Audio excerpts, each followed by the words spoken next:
事啦嚇！喂喂，大件事啦！我見到咧咁而一大班人咧，話有個女仔咧喺樓梯俾人襲擊啊，流咗成間。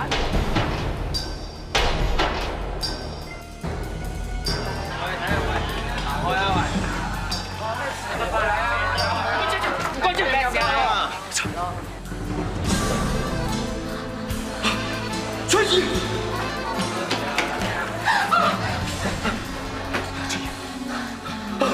點解咁啊？翠兒，翠兒，過嚟埋前面，過埋先啊！過嚟埋前面啊！翠兒，冇死啊！翠兒，翠兒冇死，翠兒。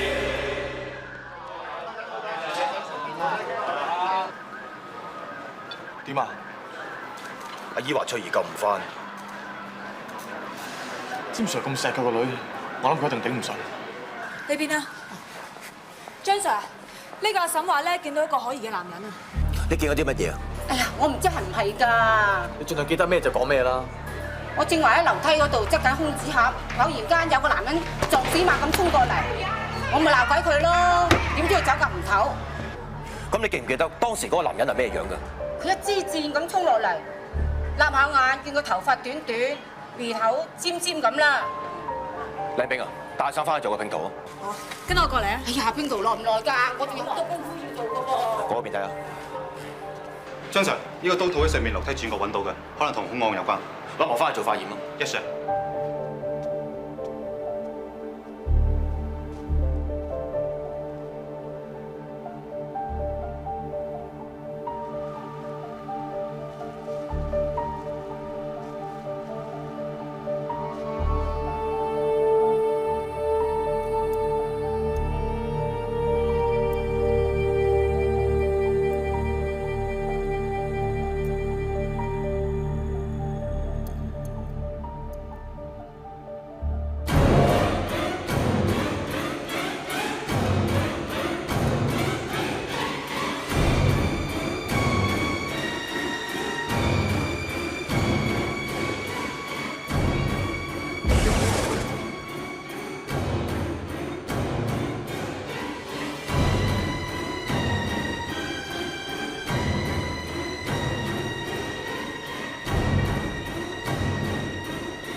驗屍報告出咗，翠兒係俾人用刀割斷頸喉致死嘅。仲有啊，喺案發現場附近執到把生果刀刀套咧，而家用套緊指模。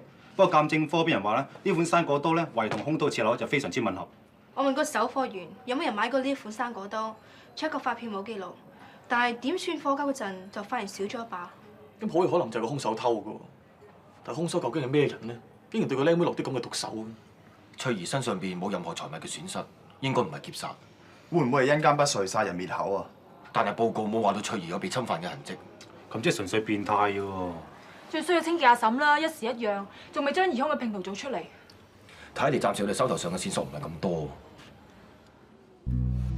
翻嚟咁耐啊，佢嘢又唔食，説話又唔講，連眼淚都冇流過一滴啊！就咁一個人呆咗咁坐喺間房裏邊，我真係驚佢隨時會崩潰啊！你哋嚟咗啊？詹 Sir，捉到兇手未啊？我哋揾到個清潔阿嬸，佢好可能見過疑兇。我而家同佢做緊拼圖。仲有，我哋查到嗰件殺人兇器咧喺商場嗰度偷翻嚟嘅，而家其他伙計跟緊㗎啦。你哋最緊要問得詳細啲啊！翠兒唔可以死得不明不白㗎。詹 Sir， 周 Sir 話發生咗今次呢件事，佢都好難過。佢想詹 Sir 你暫時休息下，其他嘢交俾我哋去做。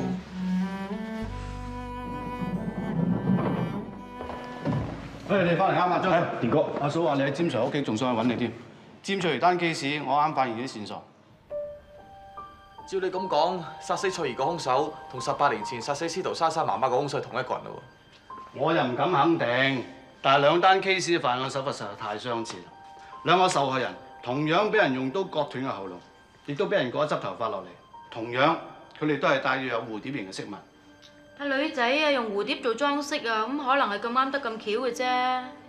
巧得過我成日撞到你，你乜都話咁啱得咁巧啊，咁咪冇嘢好講啦喎。嗱，如果你話兇手係同一個人嘅話，點解佢18年前發完案之後，要等18年後先至再喐手殺人呢？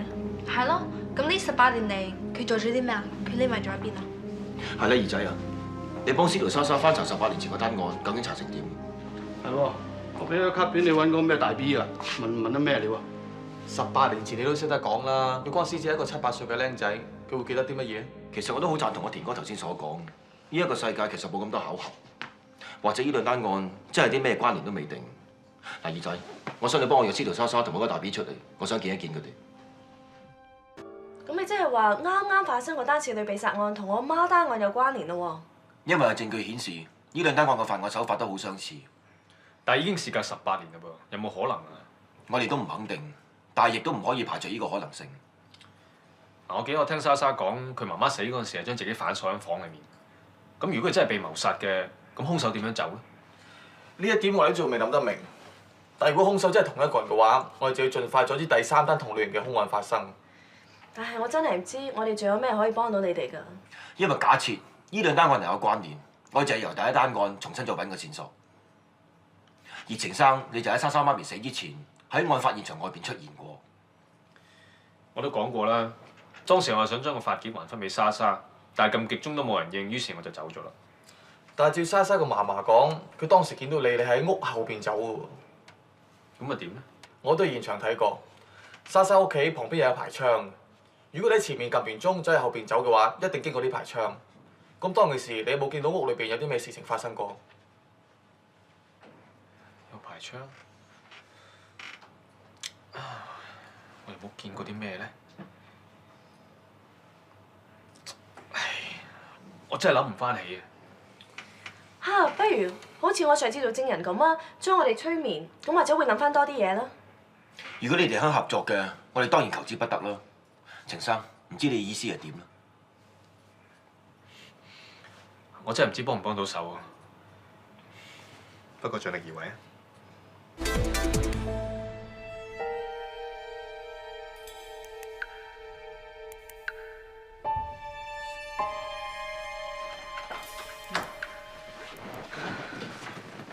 點啊？我真係冇用啊！佢已經盡咗力㗎啦，不過可能佢嗰陣時太細個。唔緊要啦，程生當時年紀比較大啲，我諗應該會記得翻多啲嘅嘢。今次靠晒你啦！我盡力啊！程生呢邊。阿程生，喺我同你正式做催眠之前，麻煩你將你嘅 call 機或者手提電話熄咗佢先。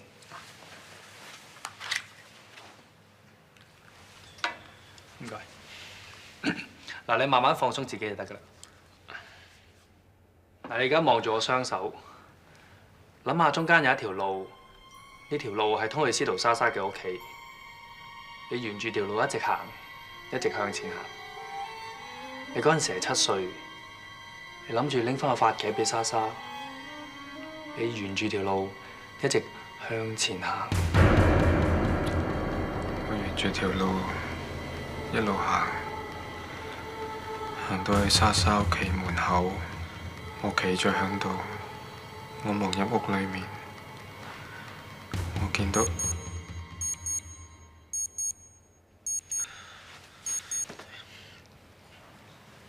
唔好意思啊，唔緊要，我哋再嚟過。唔使啦，之前嘅嘢我有翻啲印象。我記得當時我想還翻個髮夾俾莎莎，但係撳極鐘都冇人應，於是我就去咗屋側邊嘅窗口嗰度望入去，俾我見到一個男人啱啱行出門口，跟住我又見到莎莎趌高腳閂門，佢仲落埋橫恤添。我本來想叫莎莎嘅，但係我見到嫲嫲嚟緊。我驚佢又話我偷佢啲龍眼，所以我就揾屋後邊走咗去。終於都解釋到點解莎莎媽媽會反鎖自己屋入邊呢個密室之謎。原來道門係我閂埋㗎，我點解要咁做啫？可能就係嗰個男人指使你咁做，佢亦都可能就係殺死你媽媽嘅兇手。咁我豈不是咪變咗幫兇？唔係咁傻啦，當時你仲細，你乜都唔識。呢一個兇手啊，真係卑鄙。可以令一個細路女咁聽佢話嘅，應該就係莎莎你相當熟悉嘅人。可惜我當時真係記唔翻起個男人點樣。或者我哋可以查下，睇下當時莎莎屋企有啲咩親朋戚友經常同佢哋來往嘅咪得咯。咁就要問下我嫲嫲至知啦。嫲嫲，阿叔話遲啲嚟探你啊。咁多年都係咁啦，探唔探有乜所謂啊？不過最緊要咧就係我知道佢冇事，唔使我成日掛住幫佢念經，牽腸掛肚。嫲嫲，你幫我叔念經都唔幫我念經，你偏心啊！咩冇啊？我成日求菩薩保佑，你快啲揾翻個男朋友嚟俾我見下，了咗我件心事啊！其實我已經約咗佢啦，佢一陣間放工會嚟噶啦。哎呀，睇下你啊，一講起佢咧就由心度笑出嚟啦！你梗係好中意佢係點嘅咧？你笑人嘅，我唔同你講啦。好，唔笑你。咁你講俾我聽啊，佢到底係點樣樣嘅？嚇，有幾高啊？靚唔靚仔嘅？講咩樣啊？有幾高啊？講啦，陣間咪知咯。司徒婆婆，你係我啊，真係冇印象啊！咧嗰時細個咧，我成日湊阿莎莎翻屋企，嗰時我見過你好多次噶啦。你湊過我？你就係莎莎，大個咗好多喎，記唔記得我啊？咧嗰時咧，你媽咪一唔得閒，就成日叫我帶你出去玩噶啦。湊我嗰個係你嚟嘅？就係我咯。朱生，係個位我同你 check 過冇問題㗎啦，咁麻煩你入去同我搞埋手續啊。好。唔好意思啊，我幫我媽搞個靈位先嚇，得閒再傾。呢邊啊。當年湊我嗰個就係佢，噏得出都怕係啦啩？人哋無啦啦做咩要呃你啫？我就係唔明點解佢要呃我。莎莎，我記得我好細個帶你去公園玩噶嘛。莎莎，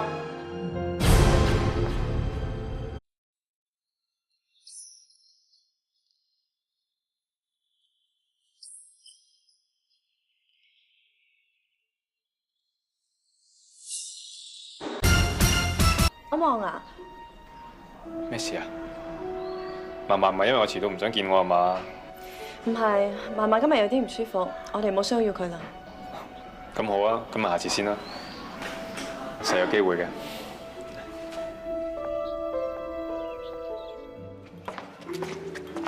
莎莎，即係飲啲乜嘢？奶茶得啦，唔該。好啊。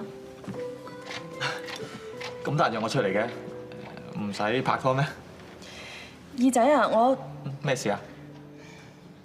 冇，想問下你，我媽單 case 查成點啫？而家唯一嘅線索咪就係程生同佢哋講話嗰日見到嗰個男人咯。但係只要你嫲嫲同你阿叔講咧，除咗佢哋兩個之外，你屋企根本冇咩熟人同你哋來往嘅。但我哋又唔知喺邊度揾呢個男人出嚟。做咩咁問啊？係咪你嗰方面有啲咩新線索啊？二仔啊，其實做咩今日講係吞吞吐吐咁㗎？有啲咪講出嚟咯。我發覺阿守望有啲嘢呃緊我。佢呃你？佢結咗婚㗎？唔係嗰啲嘢啊。咁佢有仔女㗎？我琴日去齋堂探嫲嫲嗰陣時，撞見一個男人啊。咩人嚟㗎？佢姓朱嘅，咁其實係佢認得我同嫲嫲先嘅。原來啊，佢先至喺我屋企帶我出嚟嗰個大哥哥嚟㗎。啊，又有一個大哥哥？咁咪即係話程守望而家講緊大話？但係我真係覺得佢的確係喺公園仔同我玩嗰個大哥哥咯，所以我都覺得好糊塗啊，都唔知係咩回事。點解你唔直接問清楚佢啫？你係驚知道呢件事嘅真相同你阿媽嘅死有關啊？我自己都諗唔到第二個原因，點解佢要呃我？因為咁啊，你話俾我聽點樣可以揾到呢個姓朱嘅，等我同佢傾一次先啦，然之後再決定點樣做好冇？我喺齋頭嗰度揾到姓朱嗰個聯絡電話，佢屋企人話佢翻咗大陸做嘢，要過2日先翻到嚟。照佢邊個湊莎莎出去玩都係小事嘅啫，點解程守望要刻意隱瞞呢？可能佢想拉近自己同阿莎莎嘅距離啩？入嚟啊！張 Sir， 你鎖咗門啊？開唔到嘅？等我睇下。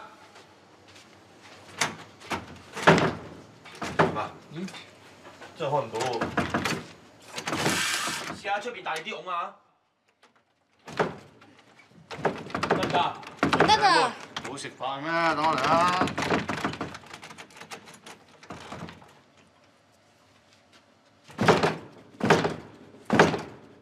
諗個辦法啦！你而家韞咗我哋兩個喺入邊啦。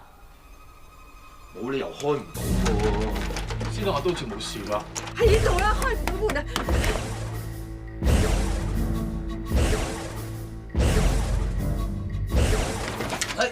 得啦，真係白晒牙。我肯定程守望呢條僆仔講大話。我記得嗰日司徒莎莎阿嫲搲住我幫手，話孫女入邊猛咁喊，但係道門鎖住又開唔到。跟住你就叫門入去啊嘛。咁呢啲嘢你都講過㗎啦。我知我講過，咁但係咧喺叫門之前有啲重要線索，我啱至醒起，有冇興趣聽？咁阿二仔，唔好咁心急雜亂過病。唔好意思啊，田哥，你繼續啊。嗰日喺開門之前，莎莎，我新抱應該喺裏邊㗎，唔知點解冇人應嘅呢？淡定，等我睇睇。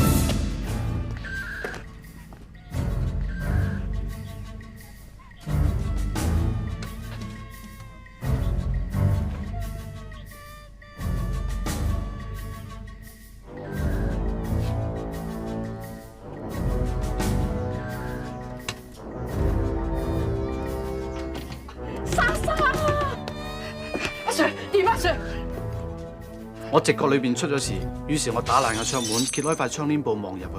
我見到個女人瞓喺度，地下攤血。我發現出事之後，我即刻 call 翻總部揾人幫手。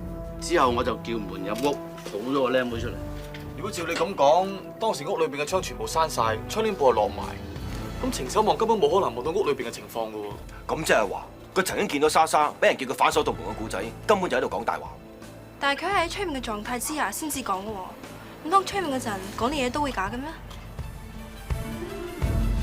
一個接受催眠嘅人，佢有冇可能刻意控制到自己唔進入催眠狀態，而假扮係進入咗呢？如果真係進入咗催眠狀態嘅話，就應該冇得扮。咁會唔會有啲人根本就唔受催眠，佢一嚟已經假扮？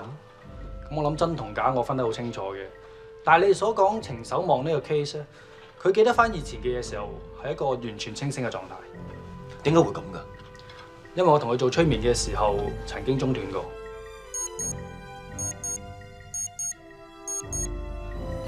唔好意思啊，唔緊要，我哋再嚟過。唔使啦，之前嘅嘢我有翻啲印象。所以佢所俾嘅口供可唔可信，就唯有靠你兩位自己判斷啦。睇嚟佢係早有計劃，所以界定個鬧標。佢咁心虛，係咪驚俾阿潘 Sir 催眠咗之後，講咗啲唔應該講嘅嘢出嚟啊啦？你唔係想話一個自己7、8歲嘅僆仔有能力殺一個成年女人係嘛？我唔係話佢係兇手喎，但係佢作咁多古仔同埋講咁多大話嚟呃我哋，一定有啲不可告人嘅秘密。通常一個人講大話，無非都係想掩飾。既然佢有掩飾呢個動機，咁即係話其實佢知道事實嘅真相。你又話佢知道邊個係真兇，而且呢個兇手好有可能係一個佢熟悉或者係想維護嘅人。如果係咁樣，我哋咪請佢翻嚟傾下至得啦。